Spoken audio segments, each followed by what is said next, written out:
Parents ഇല്ല, സപ്പോർട്ടില്ല, ഒന്നിട്ടും അവർ പ്രണയിക്കുന്നില്ലേ, സ്നേഹിക്കുന്നില്ലേ? അത് ഒരുപാട് കാര്യങ്ങൾ. ഇപ്പോൾ ഉള്ളത് ഏറ്റവും ഉദാത്തമായ പ്രണയം എന്നൊക്കെ പറയുന്നത്, അതായത് ഈ കുറച്ച് സോഫാർ ഇന്ന് ആരാണ് ഉദാത്തമായി പ്രണയിക്കുന്നത്? ഇന്നുള്ള കപ്പിൾ, എല്ലാ കപ്പിളും മാതൃക കപ്പിളായി അടിച്ചു പിരിയുന്ന കപ്പിൾ നമ്മൾ കൂടുതൽ കണ്ടിരിക്കുന്നത്, നമ്മൾ ശ്രദ്ധിച്ചിട്ടുണ്ടോ? അത് നമ്മൾ അവിടെ മാത്രം നോക്കുന്നുണ്ടല്ലേ. അടിച്ചു പിരിയുന്നതിനേക്കാൾ കൂടുതൽ ഇപ്പൊ എന്റെ അച്ഛനും അമ്മയാണേലും ശാരികയുടെ അച്ഛനും അമ്മയാണേലും 10-30 വർഷം ഒരുമിച്ച് ജീവിച്ചവരല്ലേ. അവർക്കൊന്നും ഇടയിൽ പ്രശ്നങ്ങളില്ലായിരുന്നല്ലോ. അല്ല, ഞാനൊരു തർക്കിക്കാനായിട്ട് പറഞ്ഞാൽ, ഞാൻ എൻ്റെ ഒരു കോൺസെപ്റ്റ് ആണ് പറഞ്ഞത്. എൻ്റെ കാര്യങ്ങൾ പറഞ്ഞ കൂട്ടത്തിൽ എനിക്കിപ്പോൾ സോഫാർ ഈ മറ്റേ മകൾ ആരെ വേണമെങ്കിലും പ്രണയിച്ചാൽ വിഷയമില്ല എന്ന് പറഞ്ഞതുകൊണ്ട് ഞാൻ പറഞ്ഞതാണ്.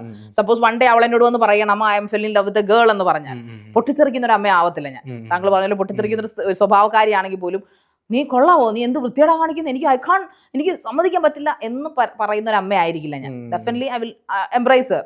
അവൾക്ക് അത് പറ്റത്തില്ല, ജെന്യൂൻ ആയിട്ടാണ് അവൾ അങ്ങനെയാണെങ്കിൽ അവൾ ഡെഫിനറ്റ്ലി 2 കൈ കൊണ്ട് നിന്നിട്ട് ഹഗ് ചെയ്യും. അതല്ല അവൾക്ക് നോർമൽ സ്ട്രേറ്റ് ആണെങ്കിൽ നോ ഇഷ്യൂസ്. ഇനി അവൾ ബൈ ആണെന്ന് അതൊക്കെ അവൾ 18 വയസ്സിലെ അവളുടെ വികാരങ്ങൾ, അവളിപ്പോൾ 9 വയസ്സല്ലേ ആയിട്ടുള്ളൂ. ഞാൻ പറയുമായിരുന്നു, എൻ്റെ ഒരു കോൺസെപ്റ്റ് ആണത്.